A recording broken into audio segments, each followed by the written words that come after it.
नमस्कार साथियों, welcome to अपनी यूनिवर्सिटी। दोस्तों, आप सभी का आपकी अपनी यूनिवर्सिटी में हार्दिक स्वागत और अभिनंदन है। आज हम बात करेंगे सेट एग्जाम के बारे में।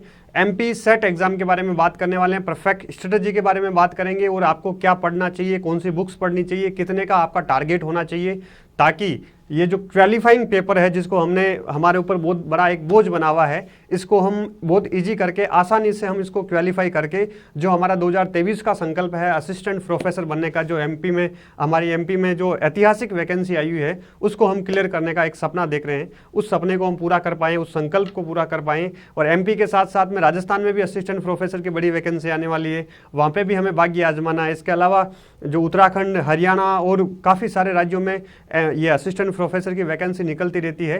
तो एक ही तैयारी के माध्यम से हम किस प्रकार सेट, नेट और असिस्टेंट प्रोफेसर की जो एक ये चेन है उस पूरी चेन को हम क्रॉस कर पाएँ, क्रैक कर पाएँ, ये हमारा टारगेट, ये उद्देश्य रहेगा। तो आइए हम बात करते हैं कि जो हमारा एमपी सेट पेपर 1 है, आज हम पेपर 1 के बारे में बात करने वाले हैं। और मैंने किस प्रकार एमए के साथ में, पीजी के साथ में फर्स्ट अटेम्प्ट में किस प्रकार नेट जेआरएफ किया, उसकी कुछ चीज़ें, मेरा अनुभव मैं साथ में आपको शेयर करने वाला हूं। साथ में पीजी के साथ में, पीजी फाइनल ईयर के साथ में मैं किस प्रकार यंगेस्ट असिस्टेंट प्रोफेसर बना, उसके बारे में भी दोस्तों बात करूंगा। मेरा क्या एक्सपीरियंस रहा, मेरा क्या प्लान था, उसके ऊपर हम टू द पॉइंट बात करेंगे। और थोड़ा सा हम सिलेबस डिस्कस करेंगे पेपर 1 का, और किस प्रकार हम मैक्सिमम नंबर लाके अधिकतम कम समय में अधिकतम आउटपुट ला सकते हैं, इसका ऊपर भी हम बात करेंगे। तो चलिए आज आइए शुरुआत करते हैं। और आप सभी को पता है कि जो एमपी सेट पेपर 1 है उसका हमने महाकाल बैच लॉन्च किया है, जिसमें हमारा टारगेट, मैंने स्टार्टिंग में लिखा ना, हमारा टारगेट क्या होना चाहिए, तो हमारा टारगेट 80+ होना चाहिए। कुछ भी हो, चाहे कुछ भी हो, पेपर 1 में तो 80+, क्योंकि बहुत ज़्यादा छोटा सिलेबस है, बहुत वाइड सिलेबस नहीं है। थोड़ी सी अगर आपकी समझ अच्छी है तो आप आराम से कॉमन सेंस से 80+ मार्क्स ला सकते हैं। कैसे लाएंगे उसके ऊपर हम बात करते हैं। और महाकाल बैच ये स्टार्ट हो गया है, इसकी क्लासें इस संडे से स्टार्ट हो रही है। ठीक है, इसकी क्लासेस संडे से स्टार्ट हो रही है। काफ़ी लोगों ने रजिस्ट्रेशन करवा लिया है। अभी फीस हमने बहुत मिनिमम रखी है, हो सकता है कि रजिस्ट्रेशन की जो हमारी लिमिट है उसके क्रॉस होते ही हम फीस को बढ़ा दें, इसलिए जो भी इसमें ज्वाइन करना चाहते हैं वो ज्वाइन कर सकते हैं। इसके अलावा इस महाकाल बैच में आप सभी को पता है कि हमारे यहाँ पे डॉक्टर अंकित सर भी पढ़ाएंगे हमें, जो ऑल इंडिया जेआरएफ टॉपर रहे हैं। साथ में यूपीएससी का इन्होंने 3 बार इंटरव्यू दिया है अंकित सर ने, और यूपीएससी के साथ साथ में इन्होंने असिस्टेंट कमांडेंट एग्जाम क्लियर किया है। तो बहुत सारा अनुभव है, बहुत बड़े बड़े प्लेटफॉर्म पे इन्होंने पढ़ाया है। तो मेरे दोस्त हैं और इसलिए मैं रिक्वेस्ट करके सर को आपके लिए यहाँ पे हाजिर करके लाया हूँ, बुला कर लाया हूँ कि सर आइए पढ़ाइए। एमपी सेट का जो हमारा संकल्प है, टारगेट है, पूरा करना है। क्योंकि राजस्थान का जो सेट एग्जाम हुआ था उसमें राजस्थान के बच्चों ने हमें खूब प्यार दिया, खूब मोहब्बत दी, और हमारी जो सफलता है उसमें बहुत अधिक हाईएस्ट रही है। जो हमने बच्चों को पढ़ाया, मैराथन क्लासेस ली, उसमें खूब सारे क्वेश्चन आए। तो उस आधार पर, उसी रणनीति के साथ हम एमपी सेट को करने वाले हैं। क्योंकि एमपी सेट और राजस्थान सेट का और नेट का सिलेबस तीनों का एक ही है। और ये असिस्टेंट प्रोफेसर का हमारा एक्सक्लूसिव बैच ज्योग्राफी का चल रहा है, अपनी यूनिवर्सिटी पर ही चल रहा है। और एमपी का जो अपना असिस्टेंट प्रोफेसर का एग्जाम है वो आपका सितंबर अक्टूबर में प्रस्तावित है, होने वाला है। इसी दौरान राजस्थान में भी सितंबर अक्टूबर में एग्जाम होने वाला है। तो उस दोनों राज्य को ध्यान में रखते हुए, राजस्थान राज्य को और एमपी राज्य को ध्यान में रखते हुए, मैंने एक्सक्लूसिव केवल डेडिकेटेड जो बैच है असिस्टेंट प्रोफेसर का, वो ज्योग्राफी का बैच ऑनलाइन हमने स्टार्ट कर दिया है। और इसकी क्लासें भी कुछ हो गई, पिछले मंडे से हमने स्टार्ट किया है। इस बैच के बारे में प्लस महाकाल बैच के बारे में आपको किसी प्रकार की जानकारी चाहिए तो इस नंबर पर आप मेरे से बात भी कर सकते हैं दोपहर 2 से 3 बजे के बीच में। और साथ में इस पर व्हाट्सअप भी आप व्हाट्सअप नंबर भी इसमें छोड़ सकते हैं, ताकि मैसेज छोड़ सकते हैं, ताकि मैं असिस्टेंट प्रोफेसर का जो एमपी और राजस्थान का मैंने कॉमन ग्रुप बना रखा है ज्योग्राफी का, उसमें मैं आपको जोड़ पाऊँ, उसमें ऐड कर पाऊँ। ठीक है, इसके बारे में। इसके अलावा आपको कुछ और जानकारी चाहिए तो आपके लिए अपनी यूनिवर्सिटी ऐप आप डाउनलोड कर सकते हैं। इस पर आपको सारी जानकारी मिल जाएगी। अपनी यूनिवर्सिटी ऐप आपको डाउनलोड करना है। साथ में हम आपको महाकाल बैच में टेस्ट सीरीज भी फ्री दे रहे हैं। टोटल 10 टेस्ट आपको देने हैं, टेस्ट सीरीज भी फ्री दे रहे हैं। इसके अलावा जो स्टूडेंट जो महाकाल बैच ज्वाइन नहीं करना चाहते, वो केवल टेस्ट सीरीज लेना चाहते हैं, तो वो टेस्ट सीरीज भी ज्वाइन कर सकते हैं। अपनी यूनिवर्सिटी ऐप पर आपको टेस्ट सीरीज भी मिल जाएगी। ठीक है, ये टेस्ट सीरीज भी मिलेगी और इस नंबर पर आप कॉल कर सकते हैं। आइए शुरू करते हैं। एमपी सेट एग्जाम 2023 का हमारा जो 60 डे का परफेक्ट प्लान क्या होना चाहिए उसके ऊपर बात कर लेते हैं कि 60 दिन है हमारे पास ऑलमोस्ट। 60 दिन में किस प्रकार हम बेहतर रिजल्ट ला सकते हैं, ये हमारा प्लान होना चाहिए। और 60 दिन के के बाद में जो हमारा सितंबर अक्टूबर में असिस्टेंट प्रोफेसर का एग्जाम है, मेन हमें उसी को ही टारगेट करना है। दोस्तों जो मैं बातें बताने वाला हूँ हो सकता है कि वो मेरे अकॉर्डिंग सही हो, मेरे पे लागू हो, लेकिन जो मेरा एक्सपीरियंस है और जो मैंने मेरे साथियों के साथ जो सेलेक्ट हुए हैं, असिस्टेंट प्रोफेसर बने, बहुत सारे मेरे दोस्त मेरे साथ असिस्टेंट प्रोफेसर बने, पिछली वैकेंसी में असिस्टेंट प्रोफेसर बने, तो उनके अनुभवों के आधार पर मैं ये परफेक्ट प्लान आपको बताने की कोशिश करूंगा। आपकी मतभिन्नता हो सकती है, आपका प्लान अलग हो सकता है, तो उसके ऊपर मेरे प्लान में आपके ऊपर थोप नहीं रहा, आपकी स्व इच्छा है, आपका विवेक है, आपको लगता है कि सर सही बात बता रहे हैं तो उसको लागू कीजिएगा, उसको अपनाइएगा, और आपको लगता है कि जो मैं कर रहा हूँ वो राइट है तो उसको भी आप कोई दिक्कत नहीं है कंटिन्यू कर सकते हैं। चलिए, और जो स्टूडेंट बैच ज्वाइन करना चाहते हैं वो बैच ज्वाइन भी कर सकते हैं, और जो सेल्फ करना चाहते हैं उसकी तो कोई तुलना ही नहीं है, सेल्फ भी अच्छे से किया जा सकता है। लेकिन जिनको थोड़ा लगता है कि कॉन्फिडेंस कम है या चीज़ें क्लियर नहीं हो पा रही है तो उनको बैच ज्वाइन कर लेना चाहिए। चलिए, तो यहाँ पे आपको 60 डे प्लान में सबसे पहले क्या करना है, आपको सबसे पहले क्या करना है, ओल्ड पेपर पढ़ने हैं। किसके ओल्ड पेपर पढ़ने हैं? जो आपका 2017 और 18 में एमपी सेट का पेपर हुआ, उस दोनों 17 और 18 के जो एमपी सेट के पेपर के पुराने पेपर अच्छे से देखने हैं। साथ में आपको क्या करना, नेट के जो ओल्ड पेपर हैं, साथ में आपको नेट के ओल्ड पेपर भी अच्छे से देखने हैं। जितने अधिक आप पीवाईक्यूज निकालोगे, क्योंकि importance of PYQ and test series ये सबसे महत्वपूर्ण है। क्यों महत्वपूर्ण है? क्योंकि पीवाईक्यूज आपकी समझ को बढ़ाता है, सबसे जरूरी है, क्योंकि सिलेबस कवर करना सबसे जरूरी नहीं है। सबसे जरूरी है कि जो एग्जाम हम दे रहे हैं उसकी डिमांड क्या है, किस लेवल के वहां से क्वेश्चन पूछे जाएंगे, इसको समझना, इसकी एक अंडरस्टैंडिंग माइंड में सेट करना, यह सबसे जरूरी है। क्योंकि पढ़ने वाले स्टूडेंट तो खूब पढ़ते रहते हैं, दिन रात पढ़ते हैं, लेकिन उनका रिजल्ट नहीं आता। क्यों नहीं आता है? क्योंकि वो स्मार्ट स्टडी नहीं करते, क्योंकि उनको पता नहीं है कि मुझे एग्जैक्ट पढ़ना क्या है। तो एग्जाम की डिमांड समझने के लिए हमें क्या करना है, पीवाईक्यूज निकालने हैं। पीवाईक्यूज का मतलब है प्रीवियस ईयर के क्वेश्चन जो पहले नेट में आए हैं या सेट में आए हैं, क्योंकि नेट और सेट का सिलेबस सेम है, तो पूरा अच्छे से आप देखिए, 100% आपको बेनिफिट होगा, 100%। इसके अलावा आप टेस्ट सीरीज मस्ट है, टेस्ट सीरीज तो ज्वाइन करनी चाहिए, क्योंकि टेस्ट सीरीज हमारे स्वयं का ये मूल्यांकन है। हमें पता चलता है कि यस मैं किस लेवल पर हूँ, कहाँ पर हूँ, और अपनी कमियों को सुधारने में हमें और मौका देती है टेस्ट सीरीज। तो टेस्ट सीरीज तो हमेशा करनी चाहिए, पीवाईक्यूज हमेशा करनी चाहिए। साथ में नेट पेपर, यहाँ पे ये भी बात कर लेते हैं कि जो सेट एग्जाम होने वाला है, क्या उसकी नेट सिलेबस सेम है? तो क्या नेट का पेपर का लेवल और सेट का लेवल समान आएगा? दोस्तों, राजस्थान के स्टूडेंट धोखा खा चुके हैं। राजस्थान के स्टूडेंट मान रहे थे कि नेट के स्टैंडर्ड, नेट के लेवल का स्टैंडर्ड नहीं आएगा, तो पेपर 1 जो है बहुत हार्ड आया, नेट से भी हार्ड आया, नेट का जो औसत पेपर आता है उससे भी हार्ड आया, और सारे स्टूडेंट जो है 50% पे आके रुक गए, उनके ऊपर किसी के नंबर जा ही नहीं रहे।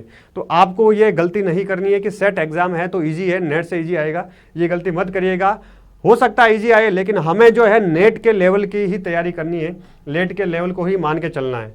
और दोस्तों, दूसरी बात है कि जो ये पेपर है आपका, पेपर 1 है, ये आपकी समझ पर आधारित है कि आपकी समझ कितनी, आप कितने मैच्योर हैं, ठीक है, आपकी अंडरस्टैंडिंग क्या है, आपकी कॉमन सेंस क्या है, तो ये आपके कॉमन सेंस पर बेस्ड है, ठीक है। जितना अधिक आपका कॉमन सेंस होगा, जितनी चीज़ें आपकी अंडरस्टैंडिंग की हुई होगी, वहाँ पे आप इस पेपर में बहुत अच्छे नंबर ला सकते हैं, क्योंकि इसमें रटाफिकेशन नहीं है, इसमें समझ वाली चीज़ें हैं, इसमें रटाफिकेशन नहीं है, इसमें समझ है, इसमें संज्ञानात्मक क्षमता है, कॉग्निटिव पावर है कि आपकी कॉग्निटिव पावर सब्जेक्ट को पढ़ने के बाद, पेपर 1 को पढ़ने के बाद कितनी डेवलप हुई है, ठीक है। रटाफिकेशन बहुत ज़्यादा नहीं है, कुछ रटाफिकेशन है, बाकी सारी आपकी ये समझ आधारित है, जिसमें आपको समझ का आकलन किया जाता है कि आप क्या सोचते हैं, वो सबसे अधिक इंपॉर्टेंट है, ठीक है। उसके साथ में आप किस प्रकार इन चीज़ों का मूल्यांकन करते हैं, जैसे शोध है, शिक्षण विधियां हैं, तो शोध और शिक्षण में रट्टा थोड़ी मारना है, आपको तो पढ़ना है कि कोई टीचर है वो किस प्रकार की टेक्निक्स अपनाता है, या शोध की शिक्षण की विधियां क्या क्या होती है, टाइप्स क्या क्या होते हैं, तो उनको जनरली एक एक बार भी आप अच्छे से पढ़ लेते हैं तो आपकी अंडरस्टैंडिंग बन जाती है।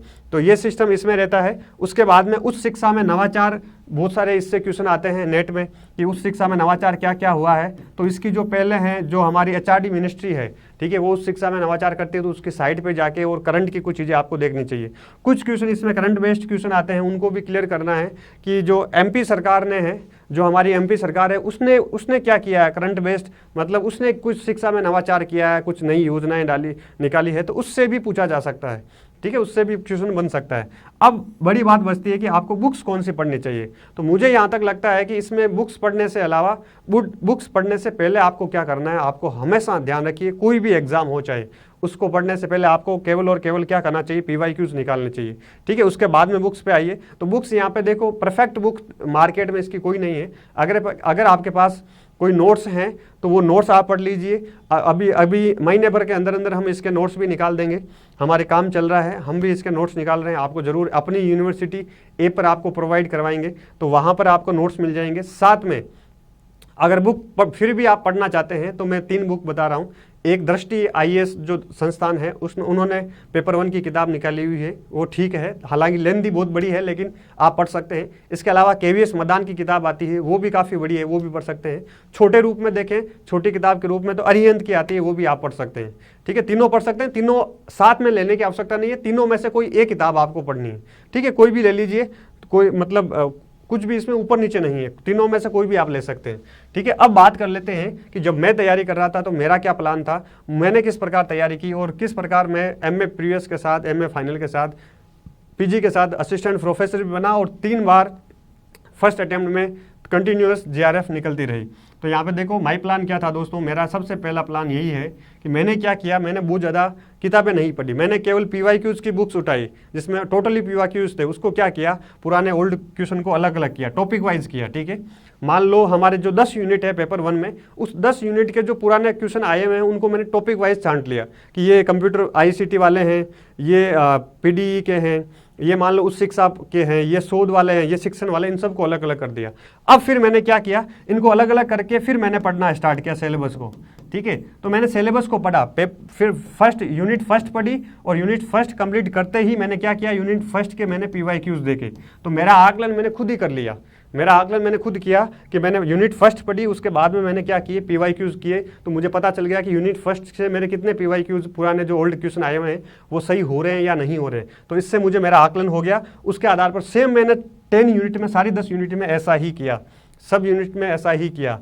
इससे क्या हुआ, मेरी समझ विकसित हो गई, किसके ऊपर, इस सब्जेक्ट के ऊपर, मतलब जो सिलेबस है उसके टॉपिक के ऊपर मेरी एक अंडरस्टैंडिंग, मेरी एक समझ विकसित हो गई कि वास्तव में अगर हम इसको इस प्रकार पढ़ेंगे तो ऐसे क्वेश्चन आते हैं और मुझे पढ़ने का तरीका यह है, मुझे इतना ही ऐसे ऐसे कंटेंट पढ़ना है। तो अगर ये समझ विकसित हो जाती है तो आपके फिर अंडरस्टैंडिंग बढ़ने से आप बहुत सारे क्वेश्चन बिना पढ़े भी आप क्या कर सकते हैं, सही कर सकते हैं। तो चीज़ें आपके लिए आसान हो जाती है। दूसरा क्या किया, सबसे पहले मैंने यही कहा, मैंने कहा ना फर्स्ट, सबसे पहले मैंने PYQs लिए और PYQs को मैंने क्या किया, टॉपिक वाइज अलग अलग किया, फिर अलग अलग करने के साथ मैंने इन सब की पढ़ा और साथ में PYQs निकाले। तो मेरी एक समझ विकसित हुई और मैंने छोड़ा कुछ भी नहीं, छोड़ा कुछ भी नहीं का मतलब सारे टॉपिक को अच्छे से कवर किया। ऐसे नहीं है कि मैथमेटिक्स नहीं आ रही तो छोड़ दिया, मैथमेटिक्स में मेरा डब्बा गोल है, लेकिन फिर भी मैंने प्रयास किया कि जो 4, 5, 7 क्वेश्चन जो भी आते हैं उसमें मैं मैक्सिमम कर पाऊँ।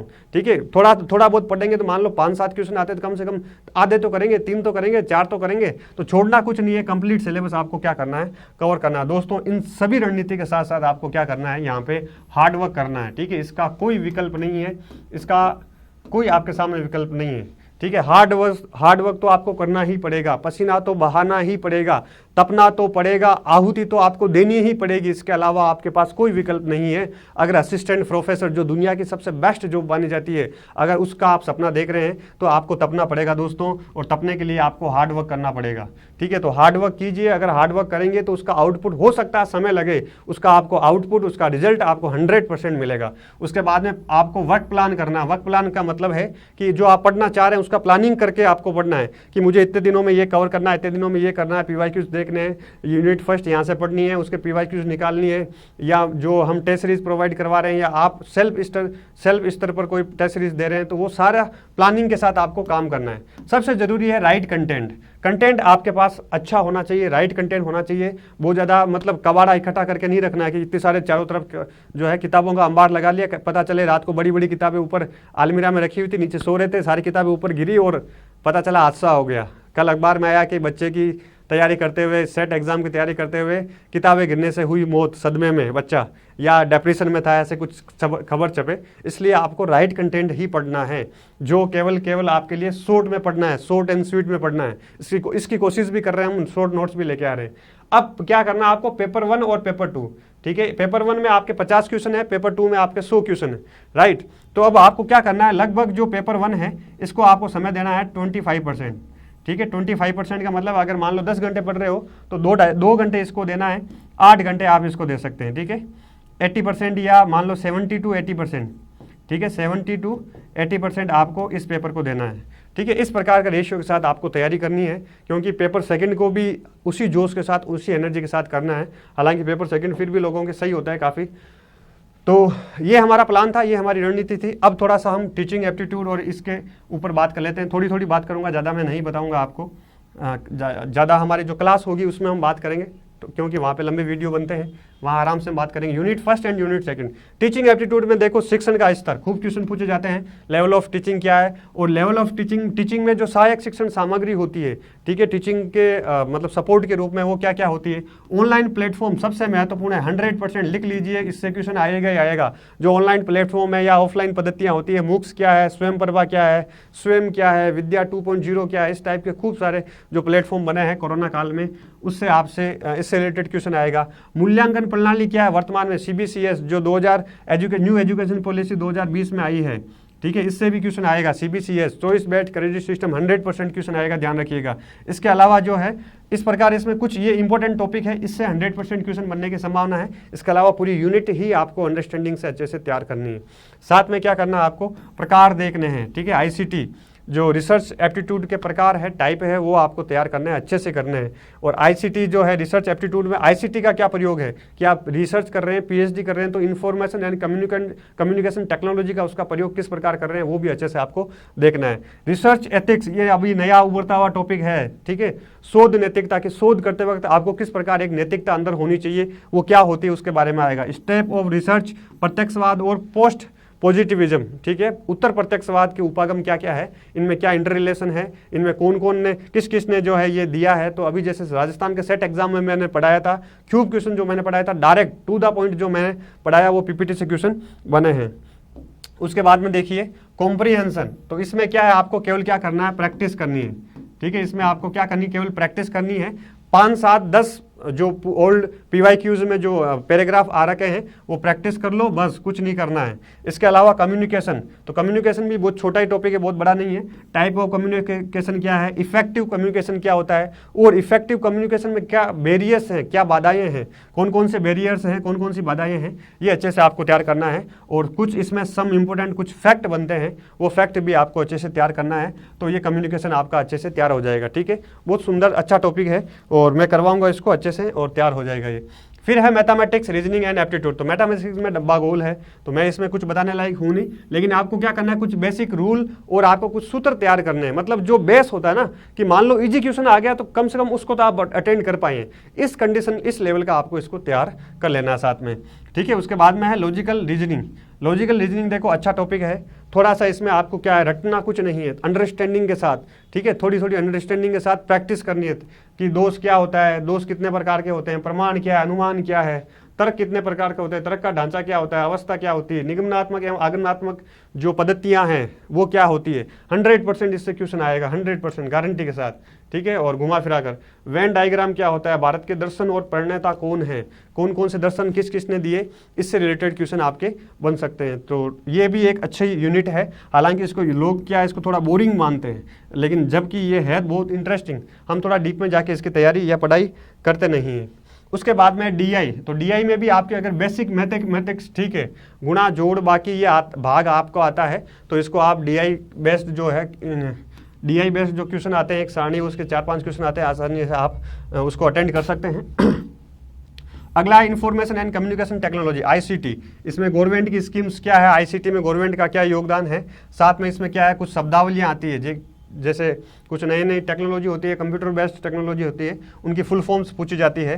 इंटरनेट क्या होता है, इंटरनेट से संबंधित सारी चीज़ें, आपको मेल क्या होता है, मेल से रिलेटेड क्या क्या चीज़ें होती है, वो आपको तैयार करनी है। नई टेक्नोलॉजी के में क्या क्या डेवलपमेंट हुआ है, क्या नया नया आया है इस ICT में, उसको आपको तैयार करना है। साथ में नवाचार क्या हुए, कुछ डिजिटल इनिशिएटिव, मतलब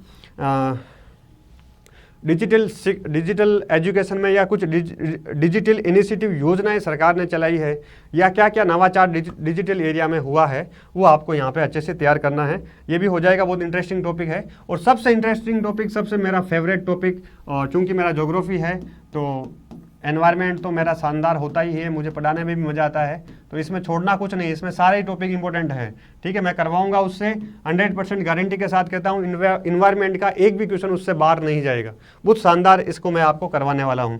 अगला है हायर एजुकेशन एंड सिस्टम, ठीक है, उस शिक्षा प्रणाली। इसमें क्या है, प्राचीन शिक्षा के केंद्र अच्छे से पढ़ने हैं आपको। न्यू एजुकेशन पॉलिसी 100% क्वेश्चन आएगा, गारंटी के साथ लिख लीजिए। एक नहीं 2 क्वेश्चन आएंगे, 2 या 3 क्वेश्चन भी बन सकते हैं कि न्यू एजुकेशन पॉलिसी क्या है, उस शिक्षा में सरकार ने क्या नवाचार किए हैं, प्लस इससे जो भी छोटे छोटे टॉपिक है इससे क्वेश्चन पूछे जा सकते हैं। NIRF रैंकिंग क्या होती है, ठीक है, और टॉप यूनिवर्सिटी कौन सी है, अलग अलग इस प्रकार की जो रैंकिंग होती है उससे भी यहाँ पे क्वेश्चन बनते हैं। तो ये भी मैं आपको अच्छे से करवाऊंगा, कोई दिक्कत नहीं है। 1-2 यूनिट छोड़ के मैं सारा करवाऊंगा, बाकी अंकित सर भी करवाएंगे। हम दोनों मिलके इसमें आपको शानदार करवाने वाले हैं। और जो भी स्टूडेंट नए जुड़ रहे हैं उस सभी को पता है कि अगर थोड़ा सा आप अपने तैयारी को बूस्ट देना चाहते हैं, थोड़ी सी आप अपनी तैयारी को बूस्ट देना चाहते हैं और अच्छे से आपको लगता है कि थोड़ा सा मेरा ये वीक है, मैं टारगेट 80 को अचीव नहीं कर पा रहा हूँ, थोड़ा सा कॉन्फिडेंस वीक है, तो आप इस बैच को अच्छे से ज्वाइन कर सकते हैं। आप सभी का इस बैच में स्वागत है, जुड़िए और अच्छे से इस बैच को कीजिए। बहुत लोगों ने रजिस्ट्रेशन करवा लिया है और संडे से क्लासें भी स्टार्ट हो रही है। तो आप सभी का आभार, धन्यवाद, और अच्छे से तैयारी कीजिए दोस्तों। 2023 में किसी भी हालत में सेट क्लियर करके असिस्टेंट प्रोफेसर बनना है, इस संकल्प को यहाँ बिठा लीजिए। कहते हैं कि मतलब ये नेपोलियन बोनापार्ट कहता है कि युद्ध सबसे पहले मस्तिष्क में जीते जाते हैं, मैदान में बाद में जीते जाते हैं। तो कम से कम आप यहाँ से जीत लो अपनी जो तैयारी है, जो अपना युद्ध है कि मैं जीत रहा हूँ, मेरा सेट क्लियर हो रहा है और मैं और आगे इस मेहनत को कंटिन्यू रखूँगा, असिस्टेंट प्रोफेसर की तैयारी करूँगा और मैं क्या बनूँगा, असिस्टेंट प्रोफेसर बनूँगा। इस तैयारी को कंटिन्यू रखें। अगर आपने यहाँ पे माइंड में सेट कर लिया कि यस आसान है, हार्ड कुछ नहीं है, मुझे केवल हार्ड वर्क करना है, हार्ड पर वर्क करेंगे तो हार्ड चीज़ें जो भी आपके लिए टफ चीज़ें हैं वो सारी आसान हो जाएगी। इसी शुभकामनाओं के साथ आप सभी को wish you all the very best. मिलते हैं महाकाल बीच में, और महाकाल का आशीर्वाद रहेगा भोलेनाथ का, तो सब कुछ अच्छा होगा। Thank you very much.